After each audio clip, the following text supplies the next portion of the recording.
क्या कहना चाहेंगे अभी आप कैसा? ये आज का हमला नहीं है, ये तो हमला वंचितों पे सदियों से होता है और ये कोई पहला वंचित वर्ग का कोई व्यक्ति नहीं जिसकी जान पे बनाई है। ऐसे बहुत सारे इंसिडेंट हुए, बहुत सारे लोगों की जान गई, लेकिन आज कानून का राज है। जब मेरे जैसे व्यक्ति के साथ ये हो रहा है तो आम वंचित वर्ग के व्यक्ति के साथ क्या होता है, उत्तर प्रदेश में क्या लॉ एंड ऑर्डर है, इसको हमें समझना चाहिए। और अब तक क्या कार्रवाई, ये 24 घंटे ज्यादा आपके सामने है। मैं तो मौत और जिंदगी के बीच लड़ रहा था, लेकिन अपराधी अभी भी खुलेआम घूम रहे हैं। ये बिना सत्ता के संरक्षण के नहीं हो सकता है। क्या इंटेलिजेंस है पुलिस की, क्या उनके पास इंफॉर्मेशन है, सूत्र उनके बहुत बड़े बड़े हो जाते हैं। अब तक क्यों आरोपी गिरफ्तार नहीं हुए? गाड़ी भी बरामद इसलिए हुई क्योंकि गांव वालों ने बता दिया कि मिरगपुर में कोई गाड़ी खड़ी करके गया है। अब तक लोग नहीं मिले। ये वंचितों का बेटा है, अगर मर भी जाएगा तो क्या फर्क पड़ेगा, लोग भूल जाएंगे। ये किसी रानी का बेटा नहीं है, तो अगर उसको कुछ होगा, किसी कमिश्नर साहब से जुड़ा हुआ मामला नहीं है कि 4-5 घंटे में कुत्ता बरामद हो जाएगा। मैं ये मानता हूं सरकार की घोर लापरवाही है और मुख्यमंत्री का बिल्कुल ना बोलना और बड़े बड़े दावे करना और इस घटना पर ना बोलना स्पष्ट करता है कि मुख्यमंत्री सत्ता को संरक्षण दे रहे हैं, अपराधियों को संरक्षण दे रहे हैं और उनके संरक्षण में अपराधी पल रहे हैं। और ये कानून व्यवस्था के लिए, लोगों के कानून के प्रति विश्वास के लिए बड़ा खतरनाक है। अच्छा, हम लोगों ने सीसीटीवी देखा, उसमें दिख रहा है कि पीछे से गाड़ी आके चेस करती है। क्या कुछ अगर कुछ बता पाएंगे कि आप कहाँ थे, कैसे फायर? देखिए, मैं दिल्ली से लौटा हूँ, मेरे एक साथी की डेथ हुई, मैं थोड़ा सा परेशान था।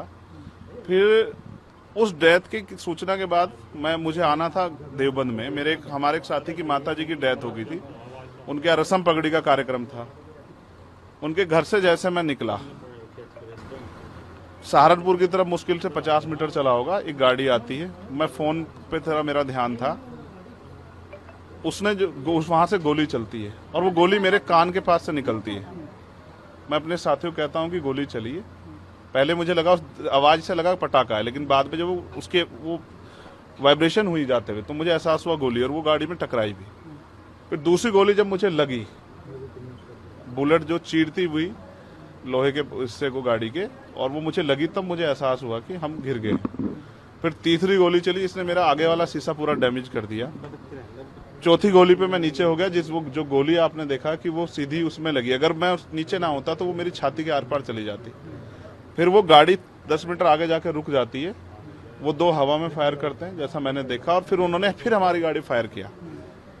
वो गाड़ी के वो फायर जो है गाड़ी के नंबर प्लेट पे लगी। मेरा ये मानना है, उनको ऐसा लगा होगा कि हमने जो काम करने आए थे वो कर दिया, अब ये मर गया, शायद जैसा पहले कई घटना में हो। फिर वो शायद सरेंडर करने के मूड में थे, लेकिन जैसे ही मनीष ने गाड़ी को मेरे कहे से यू टर्न लिया, उनको समझ आया कि ये जिंदा है, तब वो वहां से भागे। हमने पुलिस को बताया कि ये गाड़ी का नंबर है, फिर उन्होंने उसको इंक्वायरी किया। पुलिस के अच्छे अधिकारी यहाँ हैं, उम्मीद है वो अच्छा काम भी करेंगे। लेकिन ये स्पष्ट हुआ कि अपराधियों में कोई डर भय नहीं। कितने लोग थे? 3 लोग थे। 2 लोग असले से हमला कर रहे थे, एक व्यक्ति गाड़ी चला रहा था। चंद्रशेखर जी, कोई थ्रेट कॉल आया हो आपको इससे पहले, कोई धमकी? पिछले कई सालों से आ रही है। मैं लगातार पुलिस को इंटीमेट भी करता रहता हूँ। मैंने डीजीपी को भी लिखा, गृह मंत्री को भी लिखा, मुख्यमंत्री को भी लिखा, यहाँ के पहले एसएसपी डीएम थे उनको भी लिखा। लेकिन डीएम साहब जो पिछले थे, अखिलेश सिंह जी, उन्होंने साफ मना कर दिया कि चीफ मिनिस्टर नहीं चाहते चंद्रशेखर को सुरक्षा दी जाए। मेरे आज भी याद है ये बात, क्योंकि मैंने एलआईयू के अधिकारी द्वारा पूछा कि भाई मैंने आपको बताया थ्रेट भी है, फिर क्यों नहीं हो रहा है? तो उन्होंने कहा भाई ये सरकार का मामला, सरकार चाहे तो दे सकती। तो मैं चाहता हूं मुख्यमंत्री इंतजार कर रहे हैं कब चंद्रशेखर मरे, उनका काम आसान हो। लेकिन उनको ये नहीं पता कि गरीबों की, कमजोरों की, शोषितों की बात करने वाला चंद्रशेखर इतनी आसानी से उनकी राह के रास्ते में से नहीं हटेगा। अतीक अशरफ के साथ जैसा हुआ वैसा ही कुछ होने वाला था, ऐसा आपको लगता है? अब आप इसका आकलन खुद करें कि क्या हुआ और क्या हो सकता था। एक और बात, मुझे ऐसा लगता है कल की घटना के बाद, इतने बड़े उसके बाद भी अगर मैं सुरक्षित हूं तो हमारे संतों, गुरुओं, महापुरुषों का आशीर्वाद, हमारी करोड़ों बहनों माताओं का आशीर्वाद, बुजुर्गों का मेरे पास है। और मैं जो जिम्मेदारी मैं लेके मैदान में आया हूँ, बाबा साहब अम्बेडकर, माननीय काशीराम साहब, सदगुरु रविदास जी का जो बेगमपुरा राज का सपना है, मानवता के राज का सपना है, संविधान को लागू कराने का है, इन वर्गों को अधिकार देने का है, जब तक वो पूरा नहीं होगा मैं कहीं जाने वाला भी नहीं। गाड़ी को मीरकपुर में छोड़कर अपराधी भाग जाते हैं, तो उसको कुछ और बता रहे, उसको कहानी कुछ और नया मोड़ देने की कोशिश हो सकता है वो चाहते थे जो गुजरों और दलित समाज में एकता बनी है वो एकता टूट जाए, ये होगा ही नहीं कभी। ठीक है, ये नहीं हो सकता है। पंचायत आप लोग कर रहे हैं अपनी मांगों को लेकर। हमारी लीडरशिप ने ये निर्णय लिया है कि जब 24 घंटे में गिरफ्तारी नहीं हुई तो हमें अपने लोगों को भी जवाब देना है, तो इसलिए शायद उन्होंने 3 तारीख का समय रखा है। मैं उसका हिस्सा बनूंगा। अमेठी के अंदर एक फेसबुक वायरल हुई है पोस्ट जिसमें आपको मारने की वो की गई है, क्षेत्रीय महासभा कई है उसके अलावा। ठीक है, देखिए लोकतंत्र है, उनके अधिकार है, मारे या छोड़े। मैंने कहा ना, मैं पहला थोड़ा ही हूँ जो मारा जा रहा हूँ या जिसको मारने का प्रयास किया। मुझसे पहले बहुत मरे हैं, लेकिन उनको कोई जान नहीं रहा था।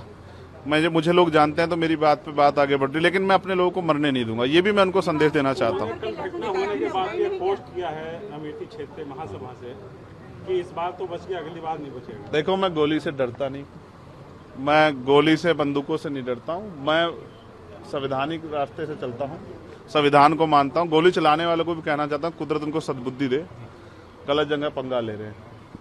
मैं झगड़ा नहीं चाहता, मैं अपने लोगों को भी ये कह रहा हूँ, कल से शांति बनाओ को और संविधान के रास्ते चलो। वो हमें डिस्टर्ब करना चाहते हैं कि जो हम राजनीतिक ताकत हमारी बन रही हो कमजोर हो जाए, हम दूसरी दिशा चले जाएं। लेकिन ये भी एक अटूट सत्य है कि हम संविधान के जरिए जवाब देना जानते हैं, और किसी को गलतफहमी हो तो वो गलतफहमी सुधारने का समय है। वो क्यों वो कर रहे थे, वो पाला खींच ले। मुझे ही तो मारना है ना, वो बता दे मैं चला जाऊंगा मरने में, अगर मेरे लोगों के साथ तो ये खेल ना खेले ना। मैं तैयार हूं, अगर मेरे मरने से हमारा आंदोलन आगे बढ़ता, हमारे लोग खड़े होते, मुझे कोई दिक्कत नहीं है। लेकिन उनको ये समझना चाहिए कि ये आज लोकतंत्र है। गोली की भाषा से एक चंद्रशेखर मरेगा तो क्या हो जाएगा, हजारों चंद्रशेखर पैदा हो जाएंगे। ये समाज, बहुजन समाज तो उपजाऊ समाज है। एक मरेगा, 1000 पैदा हो, कितने चंद्रशेखर मारोगे? और मारो गोलियों में। सत्ता का संरक्षण आपको है, मुख्यमंत्री आपका अपना है, खूब चंद्रशेखर को मारो। हर जिले से चंद्रशेखर पैदा होंगे। पहली घटना लेकिन बाबा साहब अम्बेडकर और माननीय काशीराम साहब को सपना पूरा करे बगैर संविधान को लागू करवाए हम लोग जाएंगे नहीं। चंद्रशेखर भाई, पहली घटना आपके साथ मुजफ्फरनगर में हुई, दूसरी अब देवबंद में। क्या लगता है कि आसपास का क्षेत्र, उससे पहले बुलंदशहर, अगर पहली घटना पे ठोस कार्रवाई हो जाती तो अपराधियों के हौसले कमजोर होते। लेकिन मैंने कहा ना कि एक रानी का नहीं, एक प्राइमरी स्कूल के हेडमास्टर का बेटा है, एक गरीब माँ का बेटा है, तो मर जाए, क्या फर्क पड़ा, किसी को क्या फर्क पड़ता। उनका रास्ते कांटा आसान से निकल रहा है, तो इसलिए उनको लगा कोई वो नहीं। लेकिन जनता समझ रही है। मेरे एक एक खून का जवाब मेरे लोग जो है ना, मुझे संरक्षण देके लेंगे और वो सबक सिखाएंगे भारतीय जनता पार्टी की सरकार को, जिसके अब संरक्षण में गुंडे पल रहे हैं। एक आखिरी सवाल है, क्या ये पॉलिटिकल अटैक था आपको लगता है? पुलिस जांच कर रही है कि मेरे मरने से किसको फायदा हो सकता है, कौन मुझे चाहता मैं मर जाऊं। पुलिस जांच कर रही है, मुझे उम्मीद है पुलिस फेयर जांच करके, कोई मैनिपुलेट करके नहीं, सही जवाब देगी कि उन्होंने ऐसा क्यों किया। चंद्रशेखर का जो कद बढ़ रहा है देश के अंदर, कई मुख्यमंत्रियों ने भी अब ट्वीट किया है, और वैसे ही ट्वीट कर रहे हैं, कहीं और कर रहे हैं, तो इस चीज को क्या ये लगता है? कुछ भी गलत होगा तो लोग बोलेंगे। अगर कल मेरी जान ही चली जाती तो लोग फिर भी तो उनको पीड़ा होती। उनको अपना भी देखना है, कल उनके साथ भी हो सकती है। ये लाइन ही, विचारधारा ही गलत है कि गोली से वो करो। और ये बीजेपी की भाषा है, गोली मारो सालों को, ये वही वो उपजाऊ हो रही है। देखिए, बहन जी से मेरी कोई नाराजगी नहीं है।